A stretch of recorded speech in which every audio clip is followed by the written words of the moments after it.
மக்களவை பொதுத் தேர்தல் முடிவுகள் குறித்து நாடாளுமன்ற தொகுதி வாரியாக அனைத்திந்திய அண்ணா திராவிட முன்னேற்ற கழகத்துடைய நிர்வாகிகளோடு கலந்து ஆலோசிக்கக்கூடிய முதற்கட்ட கூட்டம் 10/7/2024 முதல் 19/7/2024 வரை நடைபெறும் என்று அனைத்திந்திய அண்ணா திராவிட முன்னேற்ற கழகத்துடைய பொதுச் செயலாளரும் சட்டமன்ற எதிர்க்கட்சித் தலைவரும் முன்னாள் முதலமைச்சருமான புரட்சித் தலைவர் எடப்பாடி கே பழனிசாமி அவர்கள் வெளியிட்டிருக்கக்கூடிய முக்கிய அறிவிப்பில் தெரிவித்திருக்கிறார். நாடாளுமன்ற மக்களவை பொதுத் தேர்தல் கடந்த 19/4/2024 அன்று வாக்கு எண்ணிக்கை 4/6/2024 அன்றும் நடந்து முடிந்துள்ள நிலையில் தேர்தல் முடிவுகள் குறித்து நாடாளுமன்ற தொகுதி வாரியாக கழக நிர்வாகிகளோடு கலந்து ஆலோசிப்பதற்கான சென்னை ராயப்பேட்டையில் இருக்கக்கூடிய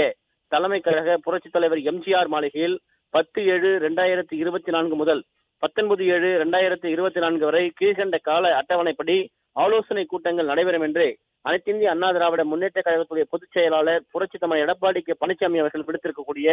அந்த முக்கிய அறிவிப்பில் தெரிவித்திருக்கிறார். குறிப்பாக கூட்டம் நடைபெறக்கூடிய நாள், அதனுடைய விவரங்கள் குறிப்பாக 10/7/2024 புதன்கிழமை பிற்பகல் 3:30 மணிக்கு காஞ்சிபுரம் மாவட்ட நாடாளுமன்ற தொகுதிக்கு உட்பட்ட நிர்வாகிகளோடு ஆலோசனை கூட்டம் நடைபெறும் என்று தெரிவிக்கப்பட்டிருக்கிறது. 10/7/2024 புதன்கிழமை மாலை 5:30 மணிக்கு ஸ்ரீபெரும்புதூர் குறிப்பாக நாடாளுமன்ற தொகுதிக்கு உட்பட்ட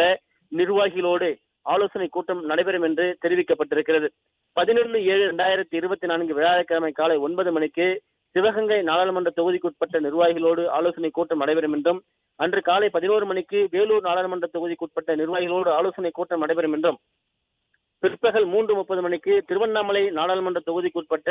அந்த நிர்வாகிகளோடு ஆலோசனை கூட்டம் நடைபெறும் என்றும் தெரிவிக்கப்பட்டிருக்கிறது. 12/7/2024 வெள்ளிக்கிழமை காலை 9 மணிக்கு அரக்கோணம் நாடாளுமன்ற தொகுதி நிர்வாகிகளோடும், காலை 11 மணிக்கு தஞ்சாவூர் நாடாளுமன்ற தொகுதி நிர்வாகிகளோடும், பிற்பகல் 3:30 மணிக்கு திருச்சி நாடாளுமன்ற தொகுதி நிர்வாகிகளோடும் ஆலோசனை கூட்டம் நடைபெறும் என்று தெரிவித்திருக்கிறார். 13/7/2024 சனிக்கிழமை காலை 9 மணிக்கு சிதம்பரம் நாடாளுமன்ற தொகுதி நிர்வாகிகளோடும், காலை 11 மணிக்கு மதுரை நாடாளுமன்ற தொகுதி நிர்வாகிகளோடும், பிற்பகல் 3:30 மணிக்கு பெரம்பலூர் நாடாளுமன்ற தொகுதி நிர்வாகிகளோடும் ஆலோசனை கூட்டம் நடைபெறுகிறது. 15/7/2024 திங்கட்கிழமை காலை 9 மணிக்கு நாகப்பட்டினம் நாடாளுமன்ற தொகுதி நிர்வாகிகளோடும், அதே போன்று காலை 11 மணிக்கு மயிலாடுதுறை நாடாளுமன்ற தொகுதி நிர்வாகிகளோடும், பிற்பகல் 3:30 மணிக்கு கிருஷ்ணகிரி நாடாளுமன்ற தொகுதி நிர்வாகிகளோடும் ஆலோசனை கூட்டம் நடைபெறுகிறது.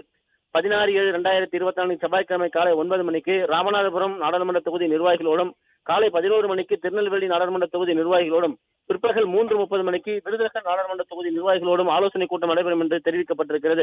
17/7/2024 புதன்கிழமை காலை 9 மணிக்கு தென்காசி நாடாளுமன்ற தொகுதி நிர்வாகிகளோடும், காலை 11 மணிக்கு தேனி நாடாளுமன்ற தொகுதி நிர்வாகிகளோடும், பிற்பகல் 3:30 மணிக்கு திண்டுக்கல் நாடாளுமன்ற தொகுதி நிர்வாகிகளோடும், 18/7/2024 வியாழக்கிழமை காலை 9 மணிக்கு பொள்ளாச்சி நாடாளுமன்ற தொகுதி நிர்வாகிகளோடும், காலை 11 மணிக்கு நீலகிரி நாடாளுமன்ற தொகுதி நிர்வாகிகளோடும், பிற்பகல் 3:30 மணிக்கு கோயம்புத்தூர் நாடாளுமன்ற தொகுதி நிர்வாகிகளோடும் ஆலோசனை கூட்டம் நடைபெறும் என்று அந்த முக்கிய அறிவிப்பில் தெரிவிக்கப்பட்டிருக்கிறது. 19/7/2024 வெள்ளிக்கிழமை காலை 9 மணிக்கு விழுப்புரம் நாடாளுமன்ற தொகுதி நிர்வாகிகளோடும், காலை 11 மணிக்கு கன்னியாகுமரி நாடாளுமன்ற தொகுதி நிர்வாகிகளோடும், பிற்பகல் 3:30 மணிக்கு ஆரணி நாடாளுமன்ற தொகுதி நிர்வாகிகளோடும் இந்த ஆலோசனை கூட்டம் நடைபெறும் என்று தெரிவிக்கப்பட்டிருக்கிறது. நாடாளுமன்ற தொகுதி வாரியாக நடைபெறவுள்ள இந்த ஆலோசனை கூட்டங்களில் சம்பந்தப்பட்ட நாடாளுமன்ற தொகுதி தேர்தல் பணிக்குழு பொறுப்பாளர்கள், தலைமை கழக செயலாளர்கள், மாவட்ட கழக செயலாளர்கள், கழக நாடாளுமன்ற சட்டமன்ற உறுப்பினர்கள், முன்னாள் அமைச்சர்கள்,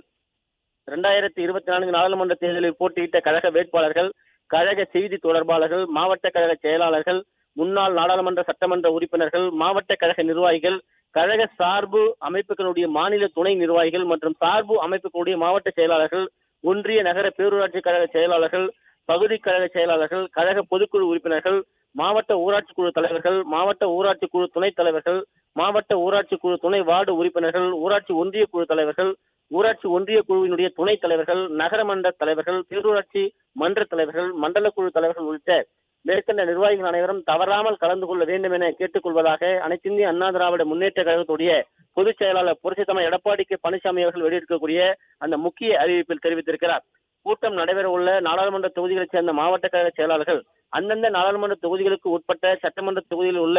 மேற்குறிப்பிட்டுள்ள நிர்வாகிகள் மட்டும் தவறாமல் கலந்து கொள்வதற்கான ஏற்பாடுகளை செய்திட வேண்டும் என்று கேட்டுக்கொள்வதாக அனைத்திந்திய அண்ணா திராவிட முன்னேற்ற கழகத்துடைய பொதுச் செயலாளரும் சட்டமன்ற எதிர்க்கட்சி தலைவரும் முன்னாள் முதலமைச்சருமான புரட்சித் தலைவர் எடப்பாடி கே பழனிசாமி அவர்கள் விடுத்திருக்கக்கூடிய அந்த முக்கிய அறிவிப்பில் தெரிவித்திருப்பது குறிப்பிடத்தக்கது.